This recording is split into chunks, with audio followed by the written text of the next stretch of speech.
Assalamualaikum warahmatullahi wabarakatuh.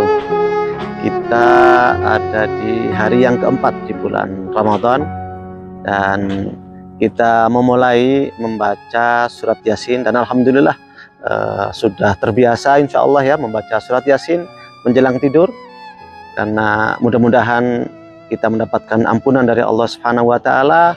Dan jangan lupa juga ingat ayah ibu kita yang sudah meninggal, hadiahkan pula untuk mereka sehingga mudah-mudahan mereka diangkat derajatnya oleh Allah Subhanahu wa taala.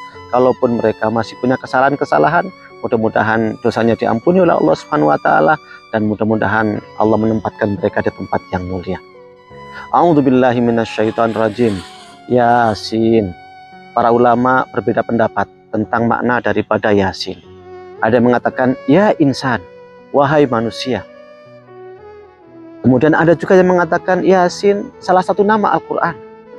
Dan kebanyakan orang Indonesia itu mengatakan Yasin itu adalah nama Nabi Muhammad SAW. Makanya ada sebuah sholawat yang dikenal dengan sholawat Badar, sholatullah salamullah ala Yasin Habibillah.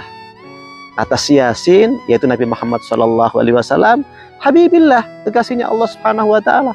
Artinya masyarakat Indonesia populer bahwa Yasin itu adalah nama Nabi Muhammad SAW.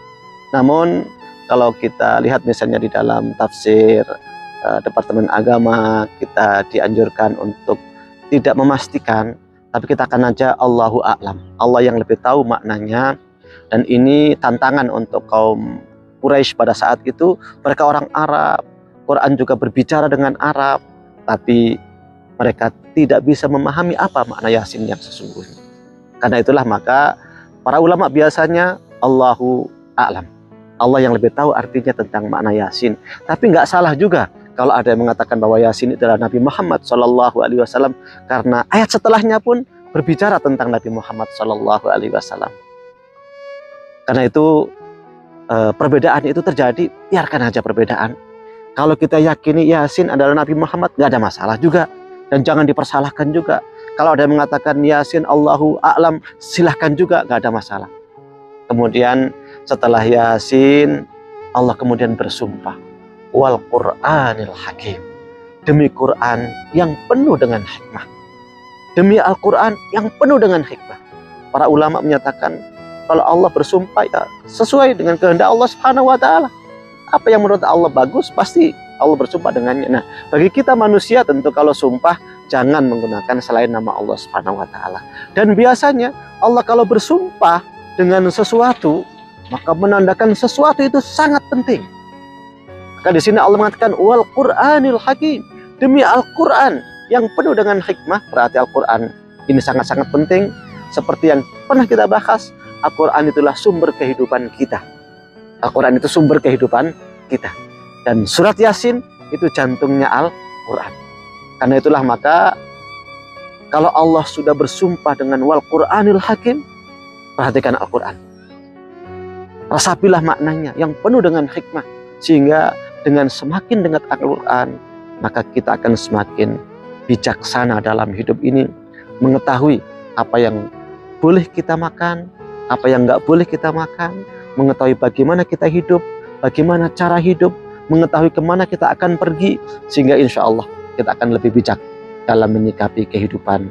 Tidak seperti orang-orang kafir yang diceritakan dalam surat Muhammad, mereka hanya makan dan bersenang-senang sebagaimana binatang ternak, dan nerakalah tempat kembali mereka.